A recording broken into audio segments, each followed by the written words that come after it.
Courtroom 4? You're in the right place. The witness entrance? Wait here, I'll unlock it. The hearing starts soon. 2 minutes. I'll stay visible. Don't leave. This account information does not match. Then complete the verification. Use the secure channel. Pause it. Pause it! Keep from here. Are you certain you want this recorded? Give me the booklet. We saw where it came from. He has remained cooperative. Then tell him to release it. Keep it in my sight. Procedure. Show me the... You expect us to believe you command Navy SEALs? Call the verification number. This could be printed anywhere. The number is on the back. Turn around. Am I being detained? You're being instructed. That was... The cuff is over my watch. You'll survive. Loosen it 1 notch. Still giving orders? It is a request. Face the wall. Face the wall. Verify the card. Stop. He is expected upstairs. Go back inside. I spoke to him before you arrived. Ma'am, step away. Move him to the car. She has 10 days. Mr. Chairman, are you all right? Chairman? The recording is still running. Complete the correction. The metal cuffs clicked shut outside the courthouse as Commander Marcus Hale stood perfectly still, his military identification lying face down in the rain. "You expect us to believe you command Navy SEALs?" the sergeant mocked, while strangers watched and phones began recording. Why had 2 officers decided his calm was suspicious? Why did the sealed envelope in his coat matter so much? And why, hours later, did an admiral walk into the courtroom, remove her cap, and apologize to the man in chains? Marcus never raised his voice, but one overlooked recording was about to expose every lie. Stay to the end, because the truth reached far beyond 2 badges. Stop the proceeding. At 9:17 a.m., the words cut through scraping chairs and the hiss of courthouse vents. Judge Helen Ward raised one hand. The bailiff froze beside Marcus Hale, fingers near the chain between his cuffs. A woman in naval uniform walked down the aisle, silver hair in a low bun. She removed her cap at the rail. "Name and purpose," Judge Ward said. "Admiral Evelyn Price. This court has been given an incomplete account." Paul Kent straightened his papers. The defendant refused lawful instructions outside a restricted entrance. Marcus sat still. Rain had dried in dark patches across his charcoal coat. Each breath made one cuff touch the wooden table. The Admiral looked at him. "Commander Hale." A murmur moved through the gallery. A pen fell and rolled beneath a bench. Kent checked the report. "Commander?" "Active duty," Price said. 24 years. Judge Ward faced Marcus. "Correct?" "Yes, Your Honor." "Rank does not excuse conduct," Kent said. "No," Marcus answered. "It should not." Officer Grant Mercer shifted behind the prosecutor. Sweat darkened his collar despite the cold room. Sergeant Dale Rourke kept his eyes on the judge. Price placed her cap on the table. "I am not requesting special treatment. I am offering an official apology for a failure that began before these officers saw him." "What failure?" "The document Commander Hale carried should have arrived under military escort. It did not. He came alone because a widow's hearing was scheduled this morning." Marcus looked toward the empty witness chair. Kent lifted a hand. "The envelope has no bearing on whether he resisted." "I did not resist," Marcus said. Mercer whispered to Rourke. Judge Ward turned. "Officer Mercer, speak where the record can preserve it." Mercer stood too fast and struck the table with his knee. He refused to explain why he was near the service door. "I explained where I needed to go," Marcus said. "You challenged my authority. I asked you to verify my identification." Rourke rose. "This is becoming a trial of the officers." Price faced him. "No, Sergeant. That begins when the recordings are played." The fluorescent lights buzzed. In the second row, Court Clerk Lydia Shaw held a cold paper cup with both hands. Near the wall, Patrol Officer Noah Bennett stared at the floor. Judge Ward addressed Kent. "Do you possess body camera footage? We submitted the relevant portion." "Relevant according to whom?" Kent did not answer. Marcus shifted his wrists. Pale bands showed beneath the metal. "Before this continues," he said, "has Maren Cole's hearing been postponed?" Price's jaw tightened. The judge sent her clerk through the side door. Marcus watched it close. "And the envelope?" Kent looked down. Beneath his files lay a clear evidence sleeve. Inside, the paper was warped, one corner blue where rain had dissolved the ink. "That seal was intact when he left the base," Price said. Noah raised his head. Rourke looked away. Judge Ward extended her hand. "Bring me the envelope. Then bring me every second recorded outside this courthouse." The bailiff lifted the sleeve. A stopped wristwatch slipped from beneath it and struck the table face up. At 6:12 a.m., Marcus Hale turned the small brass key in the wall safe and waited for the lock to release. The kitchen was cold enough that his breath clouded above the counter. Outside, November rain tapped the window in uneven bursts, and the refrigerator motor clicked on behind him. He removed two things: a thick envelope marked for court delivery and a scratched wristwatch that had stopped at 2:38. Marcus laid them side by side beneath the yellow stove light. His phone vibrated. "Tell me you're already on your way," Maren Cole said. "I leave in 10 minutes." They moved the hearing forward again. 9:30 now. Paper rustled near her receiver. "The bank's lawyer says the extension was entered wrong." Marcus folded a dish towel over the counter before setting down his coffee. "Did your attorney object?" "She did." He smiled. He looked at the old watch. Isaiah had worn it through 12 years of deployments, then handed it to Marcus before the final mission because the clasp would not hold. "Give it back to Maren when we're home." Only one of them had returned. A voicemail notification glowed beneath Maren's name. The Naval Legal Office had sent it before dawn. Keep the packet sealed. Present identification. Discuss its contents only before the judge. Marcus had listened twice and deleted nothing. "Maren," Marcus said, "the document confirms what happened to the housing protection request. Once the judge sees it, the missing payments can't be treated as abandonment." "You're sure?" "Yes." She exhaled, but the sound caught halfway. "They posted another notice yesterday. 10 days. Marcus's fingers closed around the envelope. The paper felt stiff and dry, its red seal raised beneath his thumb. "No one is taking the house today." "You said that like him." He did not answer. A spoon rested in the sink beside one rinsed plate. Marcus washed it, dried it, and returned it to the drawer while Maren stayed on the line. He always finished small tasks before leaving. Isaiah used to tease him for it. "You still have his watch?" she asked. "It's here." "Does it run?" "Not yet." The rain thickened. Water slid down the glass in silver lines, bending the porch light into a blur. Maren spoke more quietly. "He promised he'd fix the back step when he came home. I haven't touched it." Marcus closed the safe, but kept his hand on the door. "I can repair it this weekend." "That isn't what I meant." "I know." For several seconds, neither of them filled the space. A truck passed outside, tires whispering over wet pavement. Then Maren said, "You don't owe us the rest of your life." Marcus picked up the stopped watch. The cracked leather strap was cool against his palm. "I owe him this morning."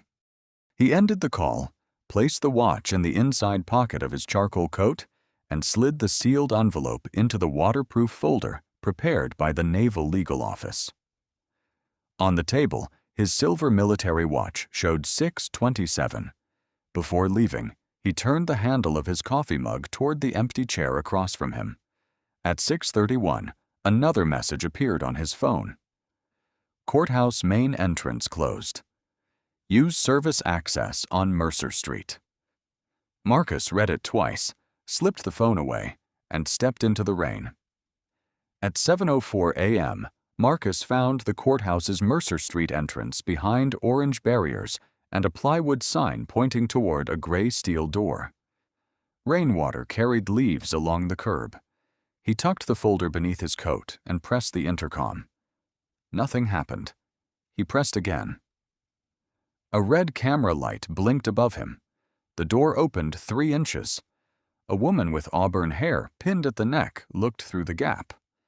Her badge read, Lydia Shaw, court clerk. Witness entrance? Marcus asked. Main lobby is closed. You're in the right place, but security hasn't unlocked this door. She glanced at the envelope.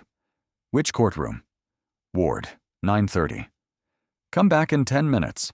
I'll call downstairs. Marcus stepped beneath the awning. He was reading Marin's message. They moved me to courtroom 4 when a patrol car stopped beside the barriers. Officer Grant Mercer got out. He was 34, lean, and sandy-haired.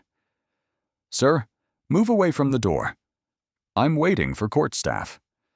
This entrance is restricted. The clerk confirmed I'm in the right place. Mercer looked at the closed door. I don't see a clerk. The red light kept blinking. Marcus shifted the folder. She went to unlock it. Put that down. It contains sealed court material. That wasn't a request. Marcus placed it on the concrete ledge. My identification is inside my coat. Don't reach. I won't. A second cruiser arrived. Sergeant Dale Rourke stepped out, broad-shouldered and gray-haired, carrying coffee that smelled burnt. Mercer gave him a clipped account. Unknown male at a restricted entrance, refusing to leave. Concealed document. Rourke studied the coat, worn boots, and folder. Name? Marcus Hale. Purpose? Witness in Judge Ward's court. Proof? Military identification and summons. Rourke set his cup on the cruiser roof. Slowly. Marcus opened his coat with 2 fingers. His silver watch caught the gray light. He removed the wallet and held it out. Mercer took it. His eyes moved over the card, then back to Marcus. Navy. Yes. This says Commander. Yes. Mercer gave a dry laugh. You expect us to believe this? Call the verification number. The steel door opened behind them. Lydia stepped outside. Officers, he's expected upstairs. Rourke did not turn. Ma'am, go back inside. I spoke to him 2 minutes ago. You can give a statement later. Her fingers tightened around the handle. There's no complaint. He asked for directions. Mercer placed the identification face down on the wet hood. Sir, step away from the wall. Hands where I can see them. Marcus looked at the card. Rain gathered along its edge. I have complied with every instruction. Then this should be easy. A visitor stopped under an umbrella. Another raised a phone, then lowered it when Rourke looked over. Marcus held his hands in front of him. Rourke moved closer. Turn around. For what reason? Mercer answered first. Because your calm is starting to look rehearsed. The camera light blinked again. Marcus turned toward the cold stone wall. Behind him, Lydia said, That camera records everything. Rourke looked up. For the first time, his expression changed. That camera records everything. Rourke's eyes stayed on the red light above the steel door. Rain ticked against the cruiser roof. Then it'll show he ignored a lawful order, Mercer said. Lydia remained in the doorway. It'll show he was waiting for me. Ma'am, inside, Rourke said. I work here. And now you're interfering. Marcus faced the courthouse wall. The stone was cold through his coat sleeve, rough enough to catch the wool at his shoulder. A phone began recording behind him. Hands behind your back, Mercer ordered. Marcus turned his head slightly. Am I being detained? You're being given instructions. That wasn't my question. Mercer stepped closer. Hands. Behind your back. Marcus moved slowly, fingers open. The folder remained on the concrete ledge. His identification lay face down on the patrol car hood, rain beating along its edge. A woman beneath a blue umbrella whispered. He gave them ID. Mercer took Marcus's right wrist. Don't tense up. I'm not. The first cuff closed with a metallic click. Marcus's silver watch pressed beneath its rim. Too tight, he said. Mercer pulled his other arm back. You'll live. Lydia flinched. Officer? Rourke turned toward her. Do you want to join him? Warm air carrying floor wax and burnt toast escaped before the door shut behind Lydia. The second cuff snapped closed. Rain ran from Marcus's hairline into his beard. He looked toward the cruiser, at the identification card sliding closer to the hood's edge. Verify the number, he said. Mercer gave a dry laugh. Still giving orders. It's a request. Rourke picked up the card. No hologram. It's embedded. The verification line is on the back. Rourke flipped it over, glanced once, and dropped it again. Could have printed this anywhere. Call it. A delivery driver had stopped near the barrier, phone held chest high. Mercer noticed. Put that away. I'm on public property. You want to test that? The driver lowered it, though the lens remained visible between his fingers. Mercer searched Marcus's coat and removed the old stopped watch. What's this? Personal property. Keep it with my identification. Mercer tossed it onto the hood. It landed face up beside the card, frozen at 2:38. Marcus stared at it longer than he had looked at either officer. Rourke followed his gaze. Important? Yes. Then you should have made better choices. Even Mercer stopped moving. Marcus lowered his eyes to the wet pavement. Sergeant, the woman waiting upstairs has 10 days before she loses her home. The sealed envelope on that ledge belongs in Judge Ward's courtroom. Rourke sipped the cold coffee and grimaced. You don't set priorities here. No, Marcus said. The court does. Through the glass door, Lydia pressed both palms to the window. She pointed upward toward the camera. Rourke saw her. Mercer, move him to the car. Mercer gripped Marcus above the elbow. The cuff edge scraped over the pale band beneath his watch. As they stepped away from the wall, a gust pushed beneath the folder's loose flap. The sealed envelope lifted once, slid across the ledge, and tipped toward the rain-dark curb.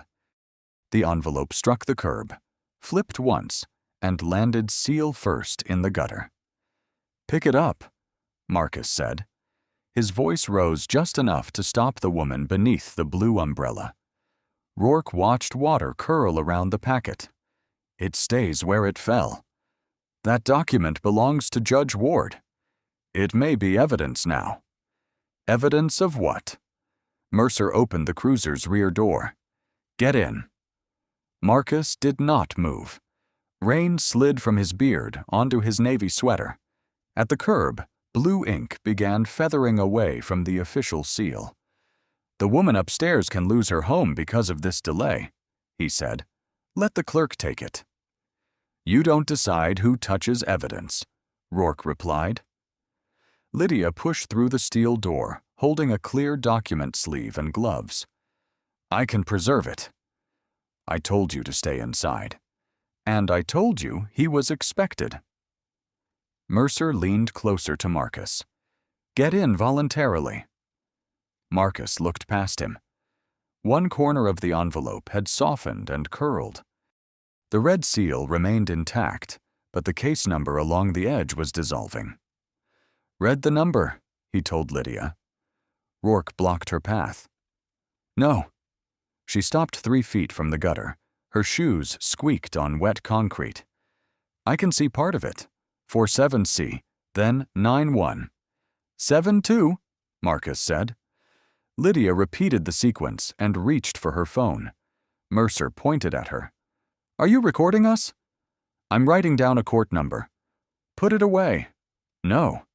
The delivery driver raised his phone again. So did the umbrella woman. Their screens shone pale in the rain. Rourke bent, lifted the envelope by one corner, and held it away from his coat. Water dripped from the bottom edge. "Happy?" "No," Marcus said. "Seal it before more is lost." Rourke dropped it onto the cruiser roof beside the military identification and the stopped watch. The old watch jumped and turned face down. Marcus's shoulders shifted. "That enough to make you resist?" Mercer asked. Marcus went still. "Put the watch in property." Rourke opened the folder with one gloved finger. "Do not break that seal." "Then tell me what's inside." "I'm not authorized to discuss it with you." Mercer laughed once. "Convenient." "It is restricted for court review." Lydia stared at the naval legal mark beneath the washed ink. Even the driver lowered his phone. Rourke looked at Mercer, then at the blinking camera above the door. "Could be fake," Mercer said. "Call the number on my identification." Rourke closed the folder. He slid the wet envelope into Lydia's sleeve, but kept it in his hand. "You're taking that to the station?" she asked. "It was recovered during a detention." "It was recovered from a courthouse entrance." "You can explain that later." "Then put my name in the chain of custody." Rourke almost smiled. "You'll get a form." Marcus ducked into the rear seat. The metal frame pressed cold against his cuffed wrists. Mercer shut the door, and the rain became a muffled drumming overhead. Through the fogging window, Marcus saw Lydia point toward the sleeve. "Sergeant, the lower stamp says Naval Legal Affairs.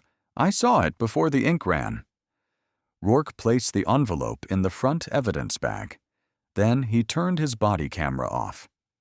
At 8:06 a.m., Mercer pushed a one-page statement across the interview table. "Sign this, and you can be out before lunch." Marcus read the first line. Disorderly conduct.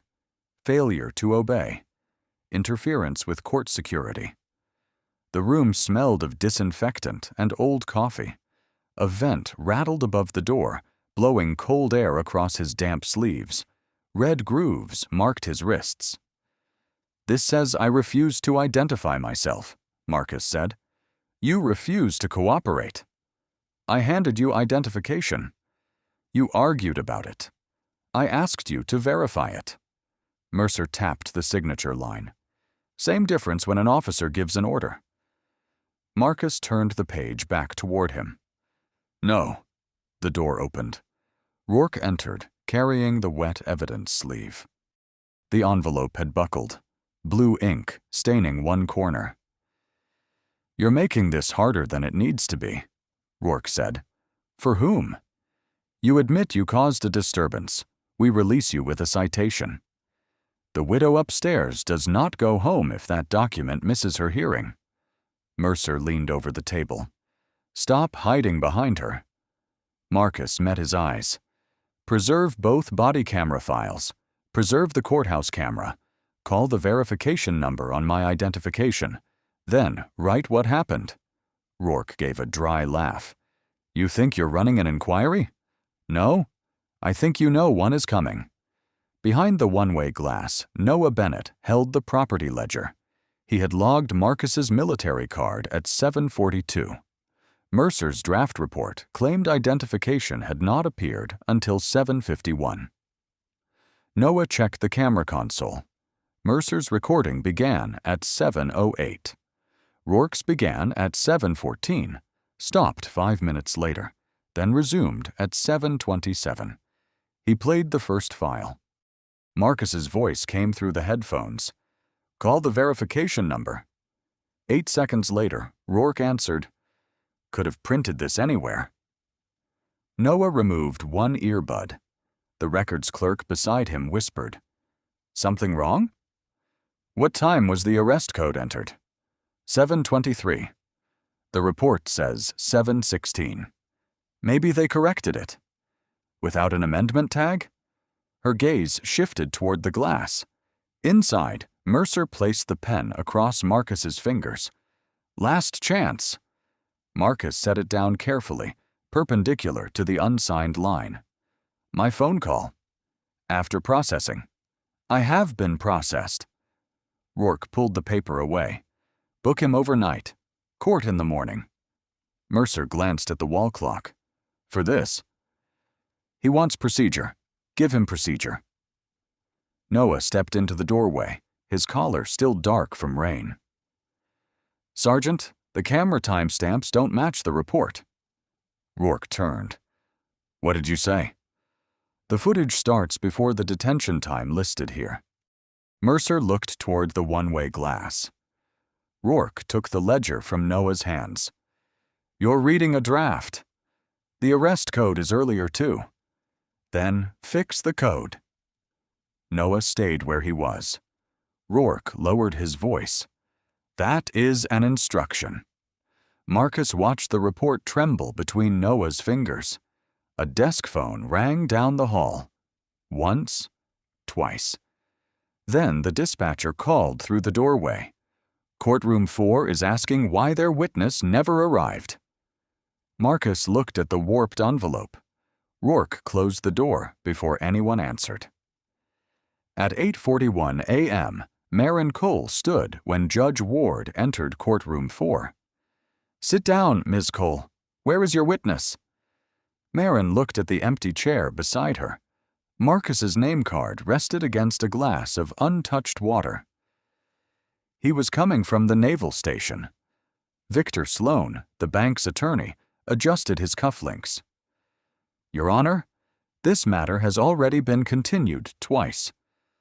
My witness has never missed a hearing, Marin said. That is not evidence. Her legal aid attorney, Rachel Wynne, rose. We received word that he may have been delayed at the service entrance. Sloan smiled. By traffic. The clock above the judge clicked to 8:42. Marin called Marcus again. Voicemail. Marcus, she said after the tone. They're calling the case. Please call me. She ended the message before her voice changed.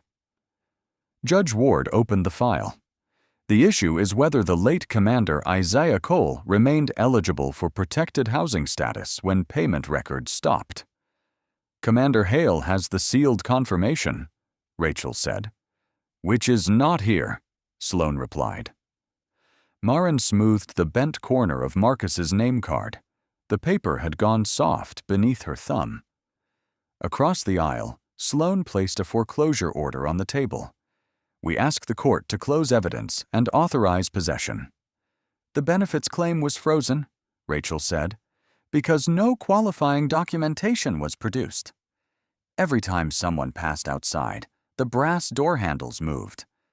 No one entered. Judge Ward removed her glasses. When did you last speak to Commander Hale? 6:12 this morning. Did he have the document? Yes. Sloan stood. We cannot litigate against a promise. Marin folded the name card and opened it again. My husband died before he could explain why the payment stopped. Marcus was the only person who came home from that operation.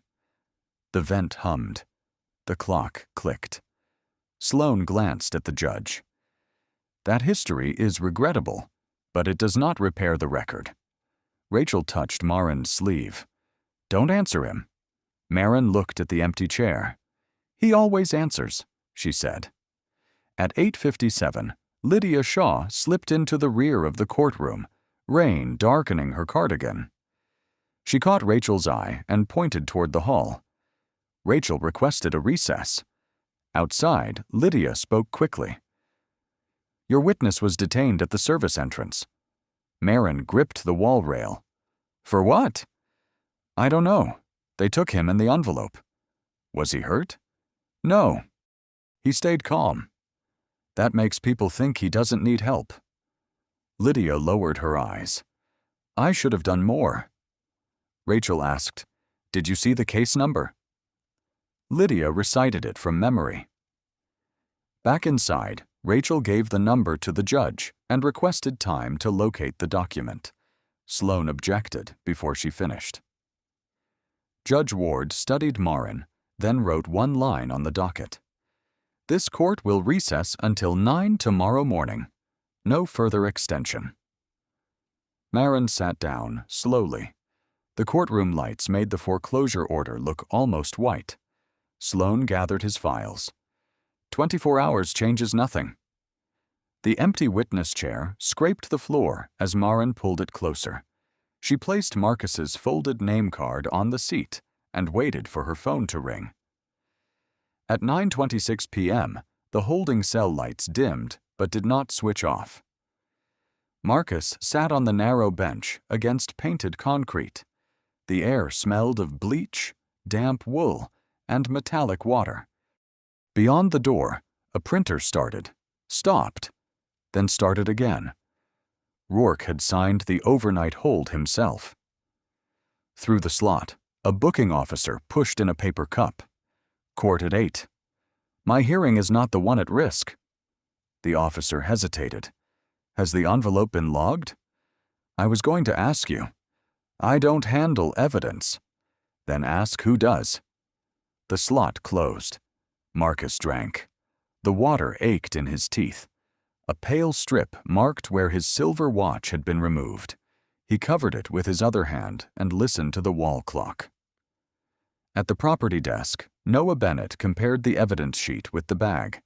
Military identification, silver watch, wallet. One sealed envelope, water damaged. The old stopped watch was missing. Where's the second watch? He asked. The night clerk looked up. Only one was tagged. There were 2. Then one stayed in the cruiser. Noah called Mercer twice before he answered. The detainee's property is incomplete, Noah said. Handle it tomorrow. It's an old wristwatch. So? Noah looked toward the cell corridor. It mattered to him. Mercer went quiet. Don't make this personal, Bennett. The line ended. At 9:41, Marcus was taken to the phone. One local call, the officer said. I need the Naval Legal Duty line. That's not local. They will accept the charge. Claire Paxton answered on the 4th ring. Her voice sharpened when Marcus gave the case number. Commander Hale?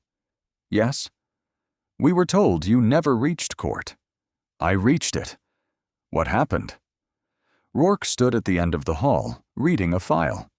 The promise to Cole was not delivered, Marcus said. Claire stopped typing. Is the packet secure? Water damaged. Seal status unknown. Your identification? Taken and dismissed as false. Are you injured? No. The answer came too quickly. Marcus glanced at the raw lines on his wrists. Claire's tone changed. Who authorized the hold? Sergeant Dale Rourke, Port Larkin Police. Give me one fact I can verify now. Naval Case 47C9172. Admiral Price is the release authority. Rourke approached. Call's over. Claire said, Commander, stay. The receiver clicked dead. Back in the cell, he pictured Marin's kitchen, the loose step Isaiah had promised to repair, the foreclosure notice beside her sugar bowl.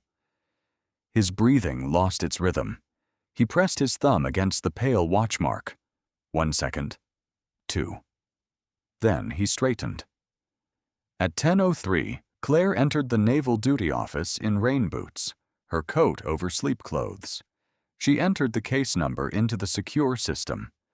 A red banner filled the screen. Witness required. Delivery failure may void protection order. Below it was Admiral Evelyn Price's emergency contact. Claire picked up the secure phone. At the station, Rourke opened Marcus's draft report and deleted one line. Military identification presented at scene. Before he saved it, the courthouse camera uploaded its automatic overnight backup.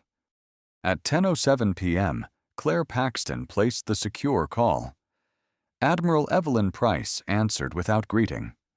Status: Commander Hale is in Port Larkin custody. His packet was damaged, and the protection hearing is delayed until 9 tomorrow. A lamp clicked on at the other end. Why was he alone? Claire opened the transport log. He was assigned an escort. Name: Lieutenant Aaron Voss. Call him, Voss answered. Operations canceled the movement yesterday, ma'am. Who notified Hale? Price asked. A pause. Sheets rustled. I assumed Legal did. Legal never received a cancellation.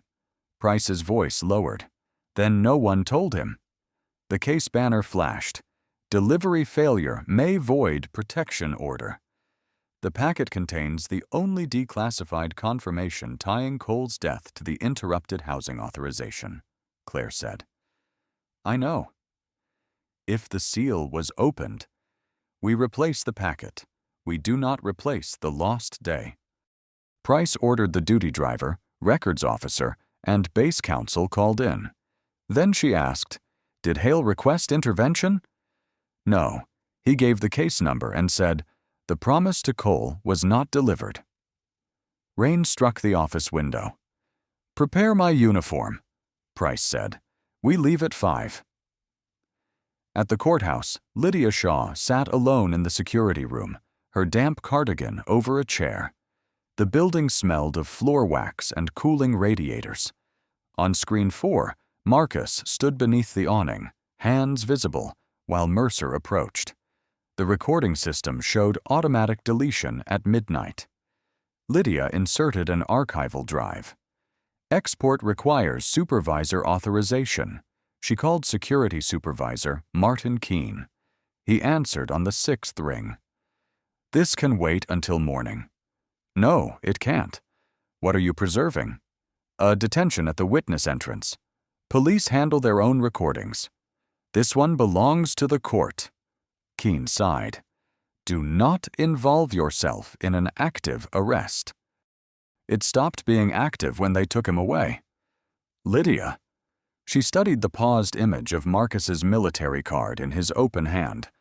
A widow nearly lost her house because we watched the wrong man leave in cuffs. I won't authorize it. Lydia wrote down the time and ended the call. She opened the emergency evidence preservation function reserved for endangered court records. The system accepted her badge but demanded a reason. She typed, Potential due process evidence. At 10:31, the export began. Across town, Noah Bennett unlocked Mercer's cruiser with the spare key. Rain had thinned to mist beneath the station lamps. Under the passenger seat, he found Isaiah Cole's stopped watch beside a receipt. He held it under the dome light. The cracked face still read 2:38. Mercer appeared in the garage doorway. What are you doing in my vehicle? Completing the property record. Put it back. It belongs to Hale. Mercer stepped closer. You've been confused all night, Bennett. Noah closed his fingers around the watch. The timestamps aren't confusing. Behind them, a printer began producing the revised arrest report. At 10:34, Lydia's progress bar reached 98%. Then, every security monitor in the courthouse went black. At 10:34 p.m., the courthouse monitors went black. Lydia did not move. The backup fan hummed. One screen flickered back. The progress bar returned at 98%. Export complete. She pulled the drive free as the corridor lights came on. At the station, Noah bagged Isaiah's stopped watch. Mercer blocked the garage exit. Give me that. It belongs to Hale. You're off this call. I'm fixing the property log. Mercer stepped closer. You think one timestamp makes you an investigator? No, the footage does. Noah walked past him. He locked the records room door and replayed his body camera file. Rain hissed through the microphone. Marcus stood beneath the awning, wallet in hand. Call the verification number, Marcus said. Rourke answered, Could have printed this anywhere. Noah froze the frame. The military identification was clear before Mercer knocked it onto the wet hood. The draft report read, "Subject refused to provide identification." He copied the file, printed the access log, and called Dana Reeves from Professional Responsibility. "Who gave you this number?" she asked. "Training manual." "That usually means trouble." "I have footage contradicting an arrest report." "Whose?" "Mercer's. Rourke approved it." "Bring the original card and log. Do not rename anything." "My sergeant is here." "Then don't tell him where you're going." At 11:12, Lydia entered Dana's office carrying the courthouse drive in a clear sleeve. "You called her too?" Noah asked. "The court system notified her." Donna Reeves, 47, sharp-eyed behind narrow glasses, separated the drives. "Two systems," she said. "Good." "Judge Ward reconvenes at 9, Lydia replied. Dana played the courthouse angle. Marcus stood near the steel door. Mercer arrived, spoke for less than a minute, then ordered him away. "No threat," Dana said. "No breach either," Lydia added. The video advanced. Marcus offered his identification. Rourke turned it over. Mercer laughed. The card slid across the hood toward the rain. Noah pointed at the clock. "That's 11 minutes before the report says he identified himself." "And the arrest code came before the listed refusal," Dana said. She removed her glasses. "Someone wrote backward from the outcome." At 6:48 the next morning, Assistant District Attorney Paul Kent watched both recordings in a courthouse conference room. Coffee steamed beside an untouched roll. "We can't defend this wording," Dana said. Kent rubbed his forehead. "The judge still has a resisting charge." "There is no resistance on either recording." "There is officer testimony." "Contradicted by time." Kent shut the laptop. "I'll request a temporary conduct order while the department reviews the arrest." Lydia stared at him. "You watched them ignore his identification." "I watched a bad detention. I'm trying to keep the courtroom from becoming a spectacle." Donna slid the laptop back. "Protecting the report won't protect the department." Footsteps approached in the hall. The handle turned. A bailiff leaned inside. "Admiral Evelyn Price is here for Judge Ward." Behind him stood the Admiral in full uniform, holding a replacement sealed packet. Kent's coffee cup trembled against its saucer. At 8:03 a.m., the courtroom doors opened before the bailiff could announce her. Admiral Evelyn Price entered in full uniform, a sealed packet beneath one arm. Cold air followed her from the corridor.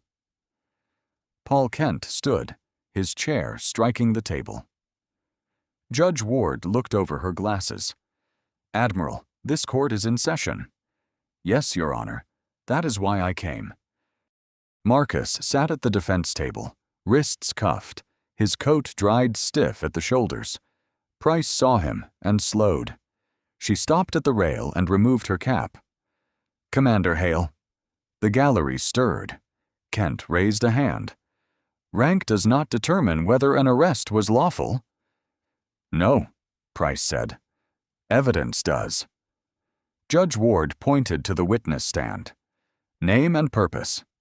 "Admiral Evelyn Price, Commanding Officer for Atlantic Special Operations Support. I am here regarding Commander Marcus Hale and the sealed document taken from him yesterday." Mercer's jaw tightened. Rourke stared at the packet. "Commander Hale has served 24 years," Price continued. "He commands a Navy SEAL unit. Yesterday, he was ordered to deliver restricted testimony supporting Marin Cole's housing protection claim." Noah Bennett kept both hands flat on his knees.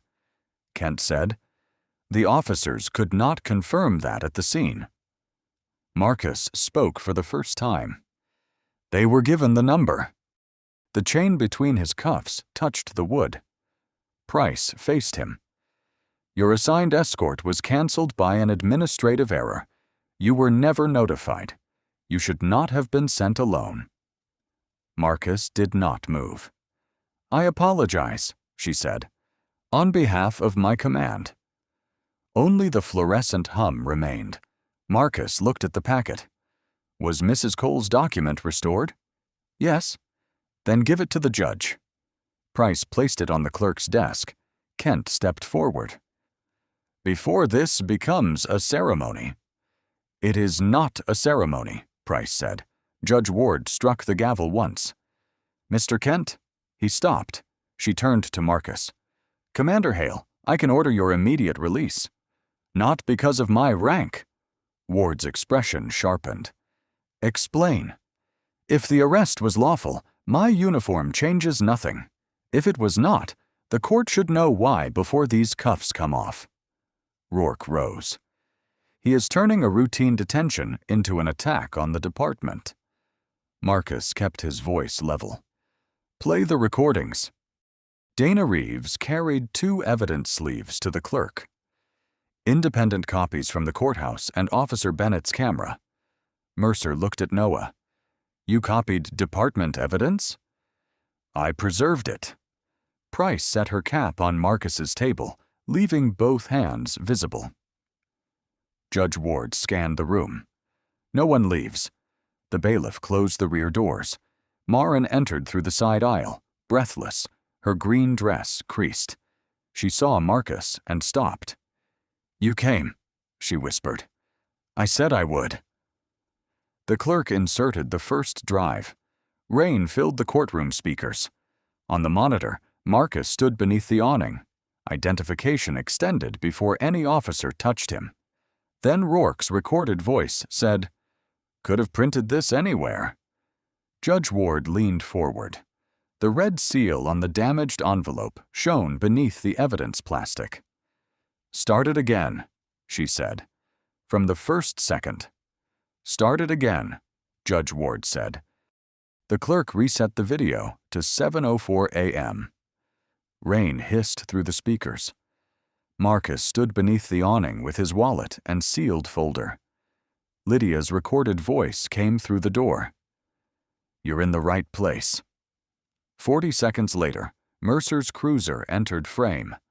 Ward watched Mercer order Marcus away.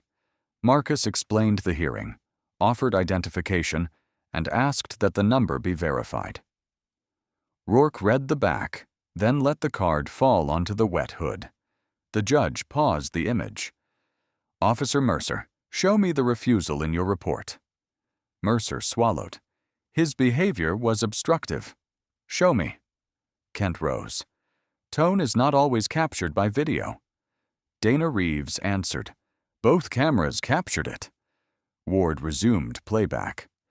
Call the verification number, Marcus said on screen. Then Mercer's voice. You expect us to believe this? Marin held the folded name card. The footage showed the first cuff closing, while Marcus's hands remained open. It showed Lydia approaching with a document sleeve and the envelope falling into the gutter. Ward stopped the recording. Where is the threat? Rourke stood. Dispatch advised us of a suspicious mail. Dana placed a printed log before the clerk. The caller reported a man pressing the intercom and waiting near construction barriers. No forced entry, threat, or damage. The judge read it twice. Who changed waiting to refusing to leave? Neither officer answered. Lydia took the witness stand. He asked for courtroom 4. I told him to wait. When the officers arrived, I said he was expected. Did he shout? No. Approach either officer? No. Did Sergeant Rourke see the identification? He held it. Rourke stared at the table. Noah testified next. The arrest code was entered at 7:23, he said. The report lists the refusal at 7:26. Kent frowned. A clerical mistake? The camera time, property entry, arrest code, and revised narrative all conflict. Ward looked at Mercer. 4 mistakes? Rourke spoke first. "Bennett is inexperienced." Noah turned toward him. "That's why I checked twice." Kent closed his file. "The Commonwealth moves to dismiss." "Without prejudice?" Ward asked. He looked at the monitor, where Marcus stood in the rain. "With prejudice." Ward nodded to the bailiff. "Remove the restraints." The key turned. Metal opened around Marcus's left wrist, then his right. Red lines circled the skin. Marin covered her mouth. Marcus did not rub his wrists. He looked at the damaged packet. "Can Mrs. Cole's document still be entered today?" Price lifted the replacement. "This copy is certified." "Her hearing resumes after recess," Ward said. Only then did Marcus reach for his silver watch. Noah stepped forward with an evidence bag. "We found this under the cruiser seat." Inside lay Isaiah's stopped watch, fixed at 2:38. Marcus held the bag by its edge. "Thank you for logging it." Donna collected the report, access history, and recordings. "These materials are referred for independent investigation," Ward said. "Every revision, deletion, and prior complaint connected to this chain of command will be preserved." Rourke's face changed at the words prior complaint. Dana noticed. So did Marcus. At 2:15 p.m., Dana Reeves opened the first archived complaint in a windowless records room beneath City Hall. The air smelled of dust and hot wiring. A scanner clicked while rain traced the basement window. Marcus sat across from her, Isaiah's stopped watch sealed in a property bag near his elbow. 3 years ago, Dana said, a driver claimed Rourke changed, waiting for identification, to refused identification. Was the camera reviewed? No. Command closed it. She opened another file, then another. Different names, same phrases. Nervous behavior, officer safety, refusal to comply. Each report had been edited after submission. The digital history showed Rourke's login. Chief Arthur Bell entered without knocking. At 55, he wore a navy suit and kept smoothing one cuff. "This review is becoming broader than yesterday's arrest," he said. "It was broader before yesterday," Dana replied. Bell looked at Marcus. "The city is prepared to discuss compensation and a formal apology. Public or confidential? Resolution usually requires discretion." Marcus slid the complaint toward him. Did this man receive discretion? Bell did not touch it. Upstairs, Mercer placed his badge on the interview table. His hand covered it for several seconds before he let go. Donna switched on the recorder. "Did you see Commander Hale's identification?" "Yes." "Did you believe it was false?" Mercer stared at the badge. "I didn't know." "That isn't what I asked." He swallowed. "No, I thought it might be real." "Then why say he refused to identify himself?" "Rourke said we needed one version." "One true version? One that held." The ventilation fan rattled. Mercer rubbed his palms on his trousers. He had already cuffed Hale. People were filming. If I contradicted him, I was done in that unit. Marcus watched behind the observation glass. "So you protected your position," Dana said. "I protected the sergeant." "No, you protected the report." At 4:40, Bell returned with the city attorney and a 6-page settlement. The conference lights reflected off the polished table. "Medical costs, lost time, reputational harm," the attorney said. "The amount is substantial." Marcus left the folder closed. "What happens to the prior complaints?" "They remain personnel matters." "And the altered reports?" "Addressed internally." "The findings?" "Sealed." Bell leaned forward. "You have your name back. Mrs. Cole has her hearing. This avoids months of public conflict." Marcus looked at Isaiah's watch through the plastic. The hands had not moved. My name was never the only one in those files. Confidentiality is standard, the attorney said. So was closing complaints without watching footage. Marcus pushed the settlement across the table. Publish the findings. Preserve every complaint. Then we can discuss repair. Outside, Dana waited by the elevator with a cardboard evidence box. Chief Bell ordered a review of my authority, she said. Will that stop you? The indicator blinked without descending. No, but it tells us which door to open next. The box in her arms read, Command Review. Closed. Fresh tape crossed the lid that morning. At 8:20 the next morning, Dana cut the tape across the box marked, Command Review. Closed. Inside were 12 complaints, 3 missing camera indexes, and a memo signed by Chief Arthur Bell directing supervisors to resolve credibility issues at unit level. Marcus stood beside the table while Lydia photographed each page, and Noah matched case numbers against the log. Bell entered with the city attorney. You were told not to open archived personnel files, he said. Dana held up the memo. You ordered them closed without outside review. Bell looked at Marcus. This can still be handled responsibly. Then start by not hiding it. By noon, the mayor's emergency panel had filled the council chamber. Wet coats steamed near the rear wall. Residents sat beside officers who would not meet their eyes. A council member tapped the draft policy. The city proposes annual training and a hotline. No, Marcus said. The room quieted. That is already significant, the attorney said. A hotline records harm after it happens. Your officers had a verification number before they used handcuffs. Dana slid a revised page forward. Mandatory identity verification before alleging false credentials, independent camera storage, automatic review of courthouse detentions. And every report edit leaves a digital marker, Noah added.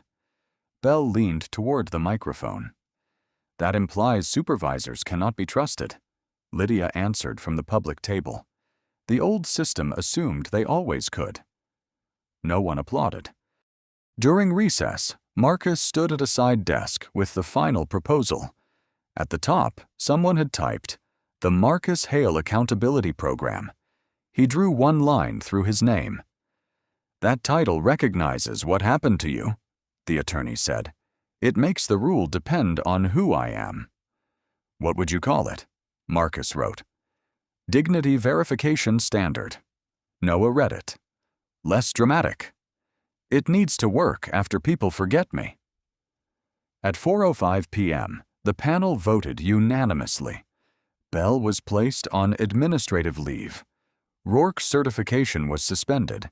Every complaint tied to his unit was reopened, and Mercer agreed to testify under oath. The rules took effect immediately. Camera files would copy to an outside server.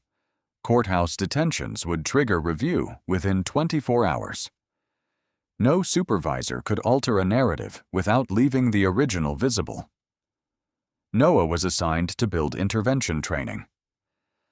I almost stayed quiet, he told Marcus in the empty hallway. You didn't.